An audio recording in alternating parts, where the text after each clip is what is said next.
Kill Complacency, a podcast that inspires growth and intentionality and helps you overcome your greatest obstacles.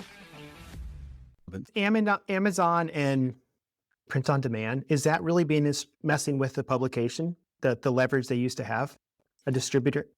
Is it a disturbance? Is it a disturbance in the publishing world? No, I don't think it's a disturbance in the publishing world. It has increased the number of books that come out every year. It has, hugely widened the flow of publication.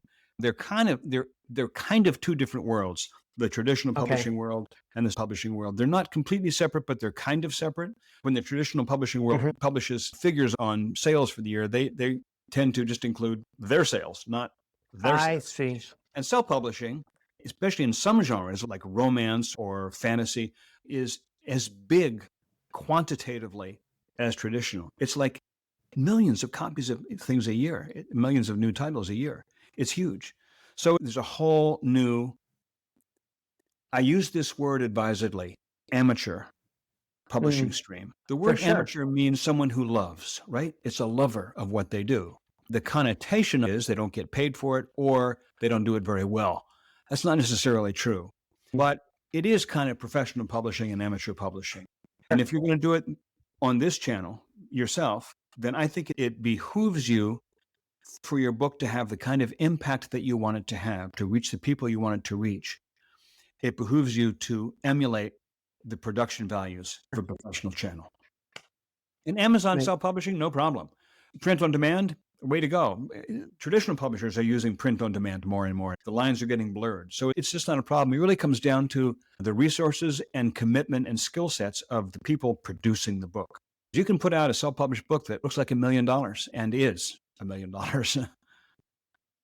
There have been best-selling phenomena through the self-publishing genre. So it's certainly possible. John, you offer a mentorship. Yeah. Is it for self-published people? Not necessarily. I almost said it's for everybody. And that's a terrible thing to say in any sphere because nothing is for everybody. If you market to everybody, you market to nobody. Sure. It's a new thing for me. I've only been doing it a few years. I was looking for a way to coach people because I love teaching, but I couldn't afford to do it because it was always a time suck. It pulled me away from writing. I got this program now, which is part pre-recorded video online and part live coaching that we do a couple of times a week. It's a blast. We've developed this incredible group of writers in the program, but it's fiction and nonfiction. I thought about splitting it up, but I got them both. Self-publishing, traditional publishing. There are differences in fiction writing and nonfiction writing, but the sameness is 90% of it. It's the same thing with publishing. Yeah, traditional publishing, self-publishing are different, but you've still got 90% of it is you still got to know the same things and do the same thing. Yeah. Well, that's good. Honestly, the other day, your ad popped up on my Facebook feed. Oh, that's funny. That's yeah, I was like, oh, John, there we go. Better knows what you're thinking. It's funny how that works. What kind of results have you seen from that mentorship? Have you seen people's books do really well? It's still a fairly young program, and the nature of the book publishing process, particularly if you're going to go the traditional route, getting an agent, publishers, it's slow. It takes a year. Once you've got a completely finished draft, it takes at least a year to get to publication, more commonly a year and a half or two, because you got to find an agent. That can take some time. Agents and Mr. Publishers, that takes some time. Once you get a publishing contract, they take 9 months to a year to go through their process. Books written by people in my program that are going to go that route haven't even hit the street yet because it takes a while. I got some self-publishing books that have done super, super well. I got a guy who his first book got an Axiom Business Award is a business book award. He got an Axiom Business Book Award bronze medal. His second book got the Axiom silver medal, and his third book got the Axiom gold medal. And he just came out with his fourth book, and I don't know. They don't have anything higher than gold, so I don't know what's going to happen. I've had people who've struggled for a year to write, and in year two, they're finally getting it off the docks. I've had people come in and decide after a few months that maybe they're not going to write a book. But most people have stuck with it, which has been fabulous. I've got some books in there that are so good, they're blowing my mind. Both fiction and nonfiction, just some extraordinary writing. 2 years from now, I'll be able to say, they've published books out in the marketplace, but it takes a little while. That's all for me. I just made it a Q3 goal. I've just finished a rough draft. I just put my head down and did it. Good for you. because I knew I couldn't drag it. It's not my nature to drag things out. Yeah. I'll lose my vision. I'm very visionary, and I'll lose my vision if it takes too long. I'll tell you the truth, Marty. I've had books that went quickly. The Go-Giver only took like 6-8 weeks to write the first draft, but it was a 2-year journey after that to get to finished form. But I've had other books that I've wrestled. My first novel took me 2.5 years to write, assembling ideas, writing notes. And then once I started to work on it in earnest, I was learning how to write a novel. I spent over a year writing the first draft, and I sent it off to a professional writing consultant and editorial consultant to evaluate the draft, give me a full draft evaluation. She came back with 24 single-spaced pages, the very beginning of which was, I think you don't fully understand what it means to write a thriller. It's like, you haven't quite got this right yet. There's great stuff in it, but I had to completely rewrite that 400-page book before I even gave it to our agent. Then she took it out to the marketplace. We got a publisher, and it was published, and it did very well. And it was nominated for a Barry Award, and it was great. But it was a classic example of what you said at the beginning, which is people don't see all the blood, sweat, and tears that goes in before. You know, there's a line from my book, The Recipe, which this guy, Pat McDaniel, keeps putting up on Twitter periodically. The world may applaud when you get to the finish line, but they don't even see what it takes to get just to the starting line. I think that's true. To get to a finished draft, that's fantastic. And that ain't the finish line. It's starting. For sure. Yeah, and that line, what you just said, I started running a couple of years ago, and one of the last marathons I ran, when I got to the start line, because there's thousands of people, right? Yes. And you're in these corrals. And when I got to the start, I got all emotional. Not at the finish, but the start, because of what you just said. The journey to get You've been to training there. for it for months. I was going to go perform based on the journey. I love that. Not well, so many people. And, you know, emotions can be high at the finish too, but that one or you really could got be me. sort of 3/4 dead, right? You're in a coma. Hard to have Probably any are. emotion when you're drooling. Yeah, that's correct. What is the biggest mistake you see beginners make? The most common is editing the stuff while they write. Number 2, writing in isolation. Stephen King has this thing he says, which is you do your first draft with the door closed and the second draft with the door open. When you're writing your stuff, don't show it to people because it's tender, fragile stuff. You write 2 pages and show it to your friend and they go, you feel crushed and never write again. You have to be cautious about who you show your stuff to. When I say don't write in isolation, you kind of need people around you who get what you're doing To a friend. and support you and who don't ask the wrong questions and who don't bug you and who support you will look at what you're doing. We have a rule of critique in my program, which is that whenever you critique anybody's writing, the first thing you do is point out what you love. This is good marriage advice too. It's not bad for kids as well. Then to be as specific about that as you can, what you love. I loved how you did that. Then the things that didn't work for you as well. I don't ask my beta readers to tell me what they think I should do, but where it doesn't work for them. Tell me where it feels like there's something missing. Tell me where their attention flagged. They don't need to tell me how to fix it. I'll figure that out. But tell me where it's not quite working. Yeah. And not everybody's qualified to do that because you need to have somebody who reads a lot to be qualified. You could have a great friend who's supportive, but they're not really a reader. Read. They don't understand a good book. Don't give me your manuscript to critique. But, go to them and say when you're having a really bad time, I'm totally stuck in the middle of my book. I can't figure it out. And he's like, dude, I feel your pain. Great. We'll go have beer together, whatever. It's like, but I think it's really valuable to have the camaraderie of other writers, whether they're pros or not. Okay. That's good. Yeah. Yeah. There's been times that I've written a chapter and I'll take it home and run it by my wife.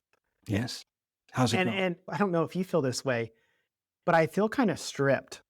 I feel like this book has made me feel naked, exposed, because there's things I'm sharing I haven't shared before. Yes. So yeah, John David, I mean, there's been times that I have wept reading my manuscript to my wife. Yeah. Because it's vulnerable. I have her full attention because husband. What's going on here right now? What am I doing right now? Even if you were writing complete fiction, you could feel that too. You are stripped and it's a very exposed thing.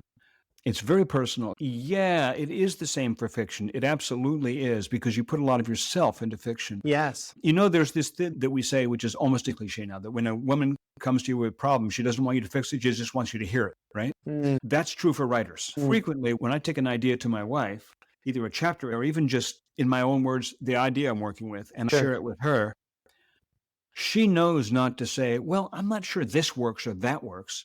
She just hears it. And she might say, I love this or I love that. But the main thing she is a sounding board. Because what I find is when I take an idea I'm working on, her, and I say, can I take 5 minutes to tell you my idea for this chapter? And I tell my idea.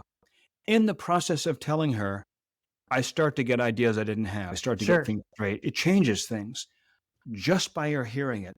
I typically don't need her to say anything. And she knows that. And that's what I mean by don't try to do it in isolation. Another thing I mean by don't do it in isolation is don't write your book and then edit your book and then just give your book to a designer. And then it's like, it's all you. And you never had anybody look at it who's a real editor. Because that's what a lot of people do. And the book comes out, like I said, a cake that hasn't been baked yet. Yeah. No, my wife is an avid reader. She reads probably 10, 12 pages of a book. That's her goal every night before bed. But she's I love it. always loves to learn. And that is what you communicated with your wife. That is our relationship. She hasn't really pushed back. She's just listened. But I gave her the manuscript yesterday and said, you need to edit this. Oh my So- God, how are you even upright at this moment? So I'm going to see what she comes back with. And then, yeah, we'll send it to a professional editor. Very cool. One thing I do with editors, just a technical note, is there's a ton of freelance editors out there. Sometimes finding the editor you click with can take a little looking. Not every editor is the same. It's Sure, a personality absolutely. thing as well as a skill set and training thing. But one thing you can do with freelance editors is say, can I pay you to edit a chapter or 2 sample Okay. chapters or 20 pages? 20 pages is around a going thing. And then you give them 20 pages or 2 chapters and they come back with their editing and you pay them just for that. And it gives you a sense of what it's going to feel like if they did the whole book. Okay. And you may out of that say, this is awesome. Can you do the whole book? Or you may say, I think I'll find another editor. Okay. Just click. That's good. No, that's like hiring a contractor, right? I mean, it's just, Yeah. if you don't know them, you give them a little job and see how they do. Yeah. If they do Yeah, good, yeah. you give them more. If Can they you fix don't, my porch before you build my house or put on the addition? can you change my tire before you tear apart the engine? Exactly. Yeah. Well, this is good. I kind of want to wrap this up with 4 questions for you, John. And- And I do not know what they are. And here's what Full disclosure, Marty tried to tell me these before the interview, and I said, don't tell me, spring them on me. yeah, so we're springing them on him. Question number 1, what's something you're doing right now that your future self will thank you for? I am taking courses in marketing. I always had this business model, which is that the other guy does the marketing, like Bob Burg or David Bach or whoever. And, that sounded like a good idea at the time. And it's worked really well with Bob. But I finally decided to be a grown-up and I realized that being a writer is being an entrepreneur. It behooves us, particularly in this increasingly competitive publishing world, to grasp the basics of marketing, the promotion of a book. I don't love taking time out of writing to do that, but I'll thank myself for it. Yeah, that's good. Okay, if you could go back and speak to your younger self, what would you say? Floss. Floss? No, that's a good answer, but I'll give you a better answer. Seek out the experience of people who've been doing what you're doing 20 or 30 years longer and listen to it. Give it a serious listen. I was don't tell me I know how to do it myself when I was a kid. To my detriment. Yeah. Well, that would be really good advice if that 20-year-old would do it. But they just, I mean, especially as a man, like we just think we know, right? Yeah. At Yeah. 18, 20, we're invincible. Life is good. We'll figure it out. We have Yeah. all this energy. If I could go back and tell my 20-year-old self that, I'd be wasting my breath. Maybe I could convince myself somehow. Next question. What's a favorite quote or book that has helped you become who you are? A quote or a book that has helped me become who I am. I greatly admire Seth Godin, as who doesn't, who reads Seth. Of all of his books, the book of his I love the most is a little book called The Dip. Oh, yes, The Dip. It's a short book. And that book has inspired me tremendously. The basic theme of it is, it isn't true that winners never quit. What's true is winners know when to quit and when to stick. And that was a revelation to me, that you can develop the capacity to make the distinction, to use your sword and say, this is excruciatingly difficult. I'm getting no results. I feel like I'm hitting my head against the wall. I should just stop and cut my losses, or I should keep going because I'm going to get through that wall. And to know the difference is almost magical insight, but it can be developed. So it's a great book. That book is probably super relevant to authorship, isn't it? You get to the editing, right? That's the bottom of the dip. And you get through the editing, it's smooth sailing. The dip is the valley where things look terrible. Yeah, I listened to that while I was running, especially in marathon running. We talk about it like mile 18 to 22. That's the bottom when you're depleted. But people always have more left, and their splits are always faster at the end. Screenwriters know this is Act 2 slump. You have a great beginning, and you already kind of know what your ending is going to be, and you get in the middle. It's like, and also novelists experience that. I know I have experienced it in many books, and many other novelists have. And that's the dip. The dip is after you've been married for 10 years, 15 years, and you know each other pretty do your marriage do you just get complacent? Do you start to investigate? There's a line in our Go Giver marriage book. Every person is an undiscovered continent. You think you know somebody after 15 years, but there's still so much more to know. When people change. They change, and and they deepen, and they remember things about themselves, and you learn things about their childhood and about who they are. And it's like my wife and I, we still discover new things about each other, constantly. It's hilarious. It's ridiculous because a lot of those things are foibles and weaknesses and vulnerabilities, and we just have to laugh it off, but it keeps things moving. Yeah, for sure. That's good. Okay, my last question for you, John. If this is your final message, what do you want the world to know? About me? What's your message to the world? If you give it a chance, it just gets better and better. It is so easy to believe that our best days were in college. Our best days are behind us. The world was great in the 1950s. The world was great in the 1980s, the 1990s. It's so easy to think 20 years ago, I was at the peak of my career. And now it's just a question of how do I live with the compromises that life throws at me? And that is not necessarily the storyline. If you will let it, it can get better and better. It will get better and better and better. Yeah. No, that's so good and so true. So many people have that complacency, though, where they just give up and quit working on the marriage and the job and whatever, their body, their workout, I had my best friend when I was in junior high, when we were about to start school. I remember like it was yesterday, going out of his room down to the living room where his parents were, and his father saying, you kids, high school kids, you kids just enjoy every day. What do you say? You're living the best days of your life. It'll never be this good again. And I remember thinking that I do not buy that. I do not buy that story. That is a sad story, and I ain't subscribing. That's good. That's so good. So that message has been true for you for a long time. Yeah, it's a good creed to have. John, how do people find, follow, and learn more about your academy, your mentorship? I've got a website, which is my name, johndavidmann.com. And on the coaching, all my books are on there. I have an old blog that's there that goes back over a decade. I have a coaching page, which has my coaching program. And there you'll find me. And keep your eye on Facebook because you'll see my ad. Thank you. Pleasure speaking with you. Thank you so much. I just wanted to thank you guys for listening to the end. In closing, I just wanted to add that if this message resonates with you, if it aligns with your values and something in it today triggered something, then you can also look me up on Facebook, LinkedIn, Instagram, YouTube. We are really trying to help people live more intentional lives to kill the complacency with which they have subscribed to. I know there's many ways which I get sucked in all the time. So if this is beneficial, follow me there.